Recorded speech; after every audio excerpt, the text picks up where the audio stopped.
we will tell you something about the Green and Smart Transport Delta, where it all started. Well, then some information about the National Growth Fund in general, because yeah, some people here in this call know a lot about the National Growth Fund, some don't know that much about it, so a little general introduction. Some conditions and criteria, the committee, which is important, of course, and does the evaluation, and then more focus on the third round and how to proceed, how we want to go further in the upcoming months towards February 3rd, which will be a very important date. More about that later.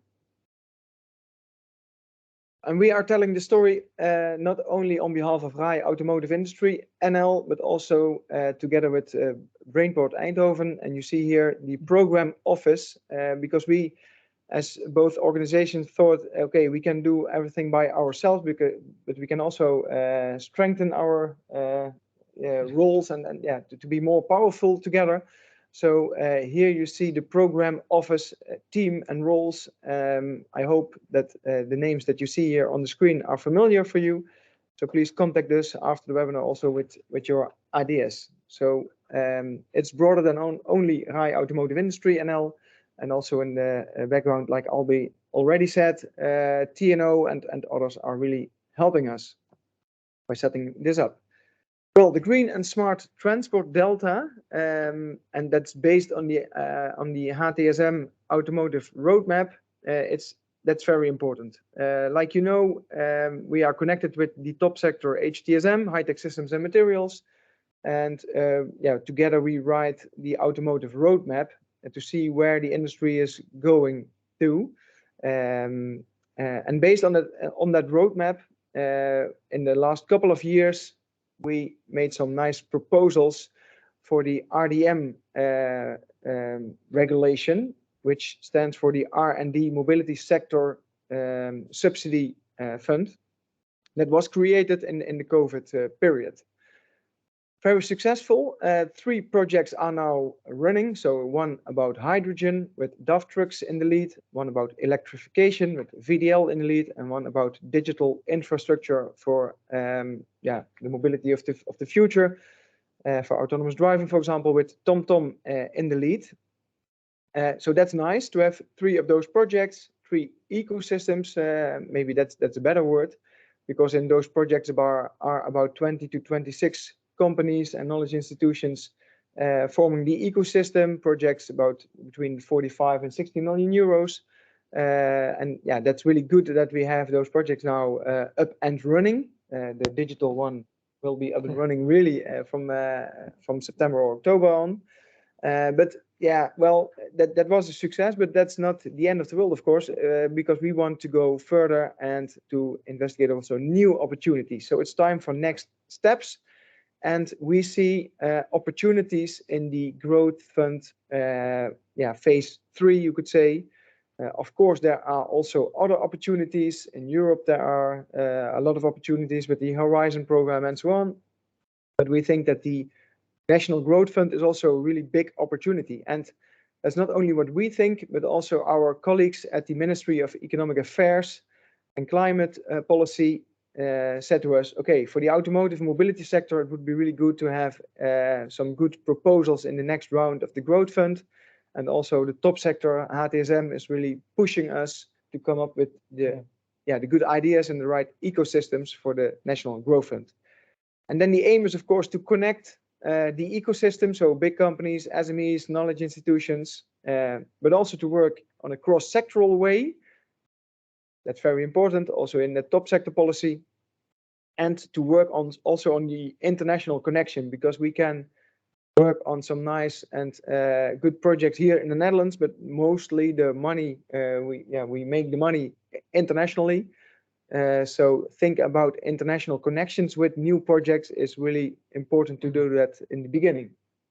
So that's the starting point here. Maybe one add-on, because the automotive roadmap is really important, but the proposal is getting more interconnected also with the top sector energy and logistics and other cross-sectoral connections. So also other roadmaps of those top sectors will be included in the consortium plans. For example, also smart waste the plans of smart waste, but also from the top sectors we just discussed. Yeah, so that cross-sectoral connection is really important, not only for us, but also for the committee of the National Growth Fund and for others. So really important to work together, but that's in our DNA, so we're used to that.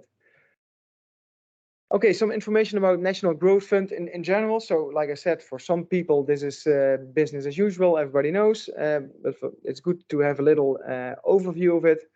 What is the goal of the Growth Fund? Well, to allocate funding to projects with the highest potential of contributing to our national earning capacity.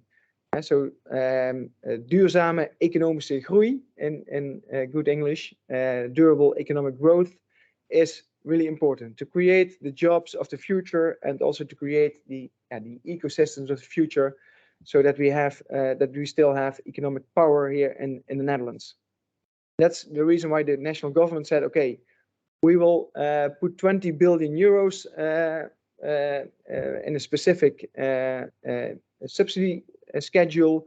We call it the National Growth Fund, and in the period 2021 until 2025, there is the possibility to come up with project investments, and yeah, we can support that from national government side. We are now heading for the third phase of the National Growth Fund, and I think that everybody knows that in the first two rounds also infrastructure was there. That's now not the case. So when people have ideas about building new roads or metro lines, then the Growth Fund is not the right place to be.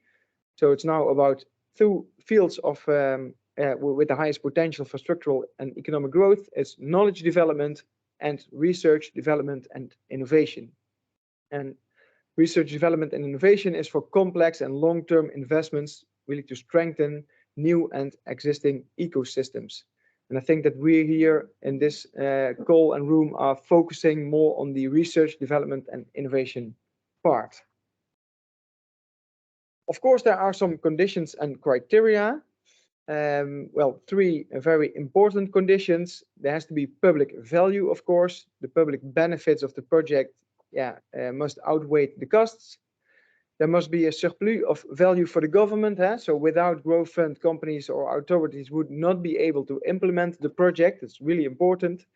When you have a project and there is a market and you can do it by yourself as a company, well, why should government invest money then over there? So it's really important to show, okay, this is an important project for the future of the Netherlands, and we really need support from national government to make it happen. That's really important.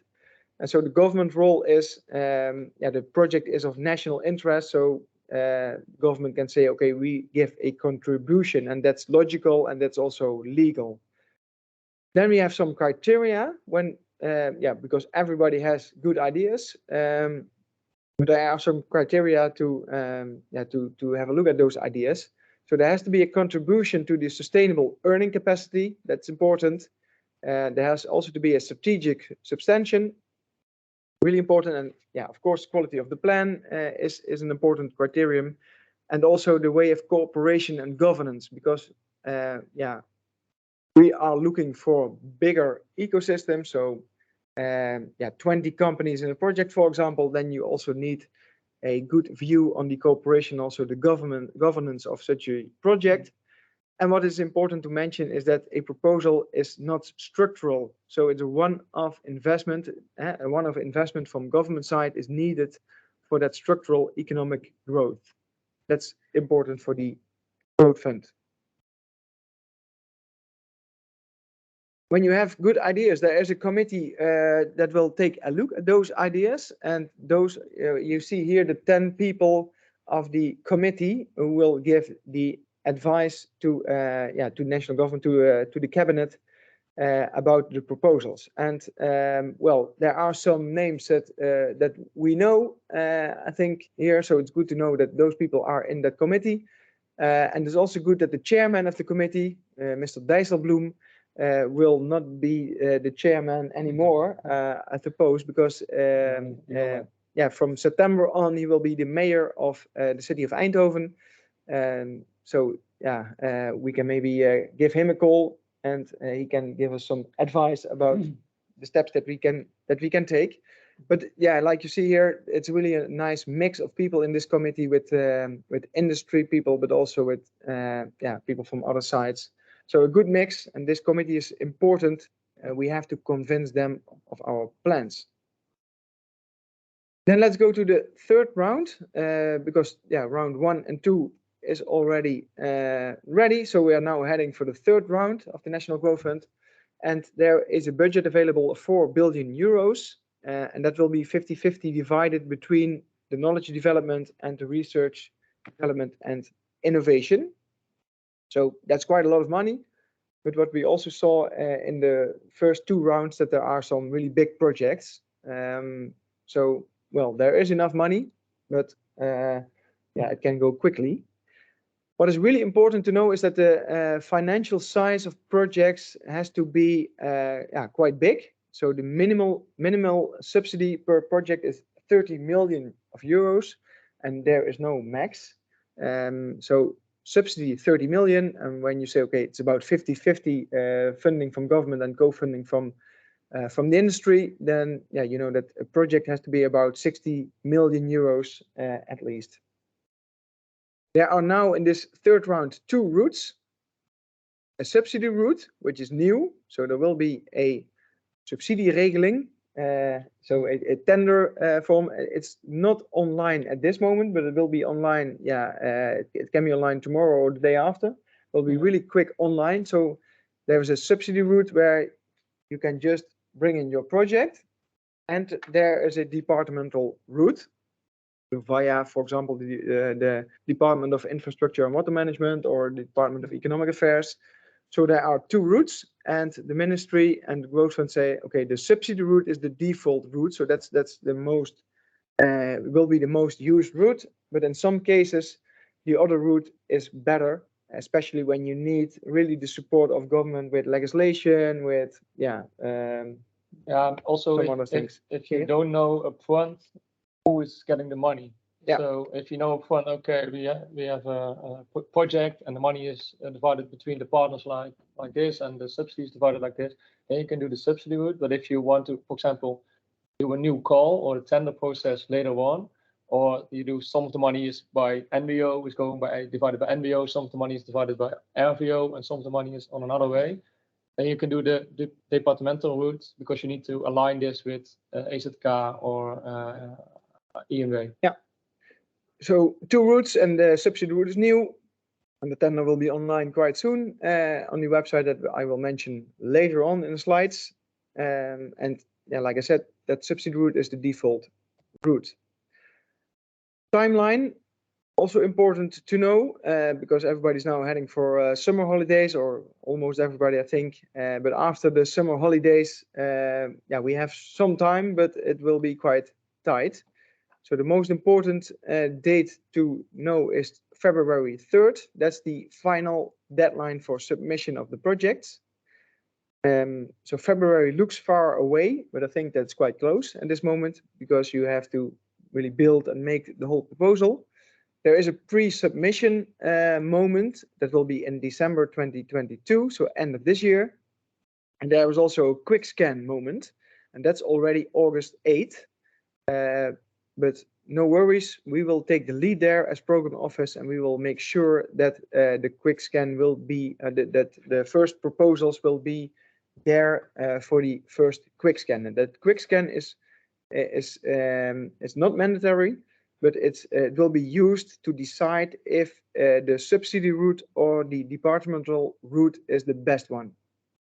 So we will take care of that. Okay, after submission in February, the committee that I showed you in one of the previous slides will do their job between February and June. And then they give their advice to the cabinet, and they will make the decision in July. So in 12 months from now, they will make the final decision. And then the second half of 2022 will be used to do all the formal stuff. And it also takes sometimes some time, as you know, to really give the decisions to the companies. And then that's also important to know the execution of the project. So the running time of the projects will be between 2024 and 2028. So that's about the timeline. And yeah, when you go to the website of the National Growth Fund, you will also find some images like this to give them one overview what the process will be for submission and yeah, how the committee does this work. So please visit also that website, and that's also mentioned here. So nationaalgroeifonds.nl is the website. Yeah, in my opinion, a real clear website with all information about what to do. There are quite some documents already there on the website. So, for example, documents about what does the project needs to look like or to have inside to have the best way of executing the project. But yeah, a lot of documents are there. So please take a look on the website of the National Growth Fund. The ministry also organized in June already 2 webinars, so general webinars, and you can also take a look at those webinars when you are in the southern part of France, for example, and have a nice cool drink there. You can just watch the webinar back with all the information from the government side. Okay, let's go back to the 3rd round, and there are already some initiatives in the high-tech systems and material scope for that 3rd round, and you see them over here and in this slide, and we will share the slides after the webinar, of course, via our website. And you see that we have also on this list already 2 projects from our side, so from the automotive side. So the Green and Smart Transport Delta Next Steps, not the best name, but for now it's a good name. So we will fine tune that. And there's a second first draft proposal there about battery, so the Dutch circular battery cluster. That's what we already did, and they already took a look at it. Okay, will it be for the subsidy route or for the other route? And here you see also some of the other initiatives from the high-tech systems and materials sector. And that's important to know because, yeah, in our opinion, a company can have very good ideas, but to make good chances in the National Growth Fund, you have to work together in a bigger consortium. So it's really important to work together to build an ecosystem. That's where we can help, of course. And that ecosystem, there will be different parts from different companies and knowledge institutions inside. So here you see the ecosystems from the top sector HTSM, where we are already working at. So yeah, please take a good look and see where your technology or your R&D fits. So you see quite some different projects here. 5 and 6G, supply chain. Well, I can mention them all, but you can also take a look at it yourself, where you fit.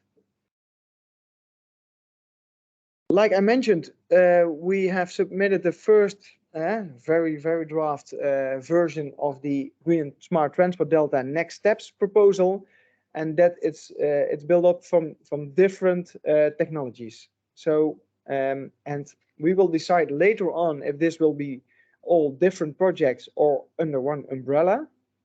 We can discuss about this for a long time, but we're gonna let's not do that at this moment. We will do that later. But what we said is that, okay, this Next Steps Green and Smart Transport Delta project will be about hydrogen, synthetic fuels, electrification, batteries and charging infrastructure, and autonomous driving, so smart mobility. That is all next steps in the projects that we already have. But we are also thinking about projects about factory of the future. So you saw also productivity 5.0, additive manufacturing. We're thinking about lightweight materials. That's also important in the automotive roadmap. And well, also other technologies, other topics are, of course, possible to build an ecosystem to work on a project proposal. This is what we submitted earlier in May, and where we will also build around the first draft for the quick scan, August 8th around. So please let us know if this fits for you, or where your company, your R&D fits, or when you say, okay, I missed something here, then also let us know, and we can see if we can make a proposal on that that technology. how to go further after this presentation and also the Q&A later on. Well, I think it's really important for all companies to start at your own roadmap, to have that as starting point. Of course, National Growth Fund is interesting, but it's not the most important thing in the world, of course. The most important thing in the world is your own company and your own R&D. What is your roadmap? Where are you investing in the upcoming years?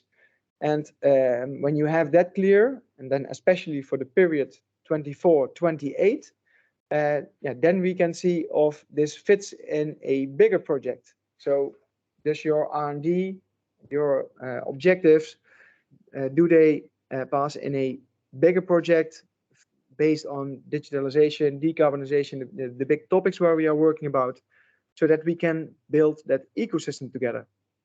So the period is important, 24-28, and it's also important to make sure that you have your own co-funding there. That can be in kind, so just your hours are possible as co-funding. But to work towards a project of 60 million minimum with 30 million subsidy, you also need to invest yourself in time or in another way. So it's really important to know your own roadmap, of course. Does it fit in the bigger part? Is the period right? And can I also deliver the co-funding over there? Do I have the people? So that's really important for the next steps. Yeah, maybe one add-on is the percentage of subsidy can be varied between 40% till 70%. Depends on if you are a larger company, smaller company, and the type of research you're doing. But it's all about state aid regulations. But it's kind of those percentages for the companies, and for the knowledge institutions it can be a little bit, it can be higher. Yeah. And that's really important to know, of course, for you. Okay, what are my conditions? So please also contact us. And for this case, also especially here, because he really knows exactly how all those difficult rules are with stating fund and stuff like that. So we can try to help you and to see what kind of opportunities that there are for you. So please get in contact with us, and that can via a email address of our secretary. So you see it in the slides, but also direct contact with one of our colleagues, and you see them all here, the colleagues of the program office. So please let us know your ideas, where you can help us to build a better consortium to work on those projects. Because we can have a lot of ideas, but at the end of the day, it's about the industry who has to do it in the projects. We are there to help you, to support you, to guide you also through this process, which is sometimes quite difficult. But we really need inputs from government side and from knowledge institutions to build these projects. So please get in contact with us. And then it's now time for some Q&As, and I see already some questions in the chat, or is that not correct, Freek? Please help me. One question in the chat. How about smart infrastructure vehicle to? Smart infrastructure, yes, Arno, thanks. That can be definitely one of the topics in the smart project. So we have your contact details as Vitron, so we will also definitely be in contact with you, and that can definitely be a part of a project. So V2I, smart infrastructure is really an important topic when you talk about not only the smart mobility, but also green mobility. So yeah, this is definitely an important topic. Yeah, and I think the question was raised because of, or you can maybe say it yourself, Arno. Well, it's hardly anything that I want to explain, but I heard that infrastructure wasn't one of the topics that would be allowed. So I wanted to know if adaptation of infrastructure, like smart infrastructure, and energy guidelines in infrastructure, induction charging and things like that, is of course infrastructure and its hardware. And if that is also subsidizable. However you pronounce that. Yeah, I send a link in the chat. That's the nota van wijziging. So that's the formal change of the growth fund, not including infrastructure anymore. But if you read through it, it's in Dutch though. But if you read through it, then you see that like large-scale rollouts and large-scale implementation, for example, of multiple charging infrastructure, is not anymore in the growth fund. But if you have developments regarding this charging infrastructure or developments regarding this smart infrastructure, it can be subsidized in the growth fund. It has to be focused on the R&D and innovation part. Okay, thanks. So one pilot location, you can even include hardware for it, but it has to be a pilot location dedicated for the R&D and not just 10 different. Yeah, no multi-infrastructure projects itself. Yeah. Okay. So no, big tram lines and then the north-south lane, next stations. That's not allowed. I see also one other question. Vadim? Yeah. Please. Thank you.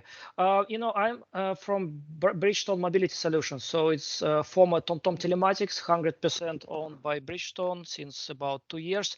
And we're supposed to be digital transformation for this whole Bridgestone group. We are located originally in Amsterdam, our headquarters here, so we are Dutch entity, so I think that's good for this program. But then I'm trying to figure out all this telematics, and of course we, in our vision and mission, we incorporate that we are struggling and we are fighting for greener and smarter mobility with less fuel consumption, with less emissions of different types. And we have several departments basically who are busy, like data solutions and fleet management solutions, working on optimization and working for the governments to deliver data on safety also on the roads.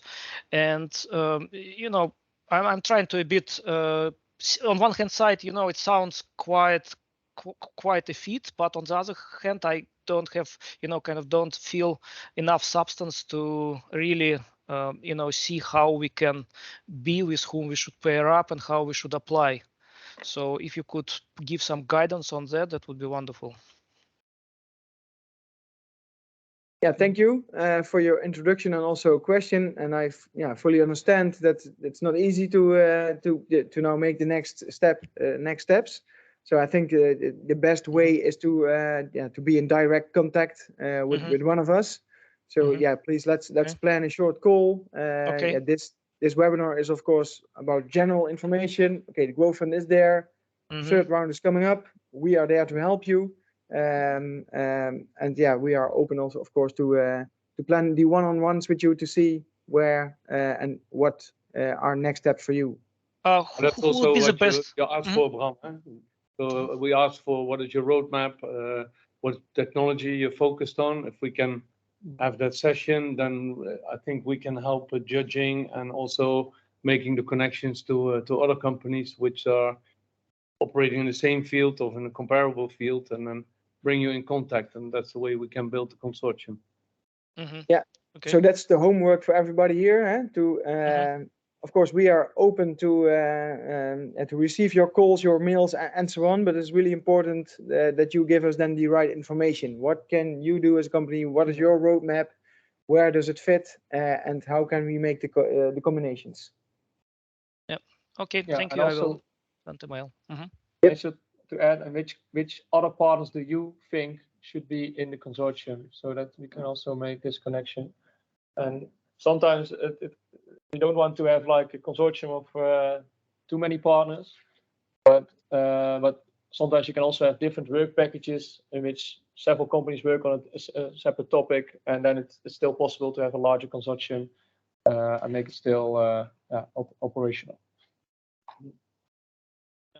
I see. Thank you.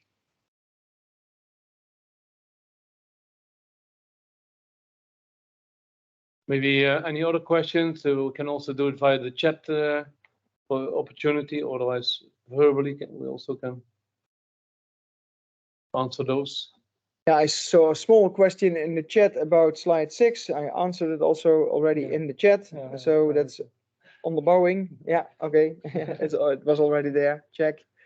So please raise your hand, the digital hand, or just your physical hand when we can see it. If you have questions, and the other thing is, of course, yeah, maybe you are already working on your ideas and sending us the emails. So that's also good. Maybe for the growth fund, the 3rd of February, it looks far away, but it's already a close deadline because it's big. It's a big project. So if you really want to be involved, please let us know in time. And on the other side, if you think it's too soon or it's too big, feel also free to just let us know what you're up to if you want to look for collaborations, because the growth fund is not the goal on itself. It's just a mean to get the HTSM roadmap being more developed. But we can also look for other type of funding or other type of collaborations and other subsidy calls, or just get you in contact with companies without having to do a subsidy call. So please let us know. All right. Well, okay, if there are no further questions or remarks, I would thank Bram and Geert for the presentation. We will share the documentation. There you can see also, again, the outline of the program, the timelines, also the people you can contact for further questions or dialogue. So I only can urge to everybody to make use of that opportunity. We are eager to start, and as Geert said, we have a short timeline, but we're ready to go.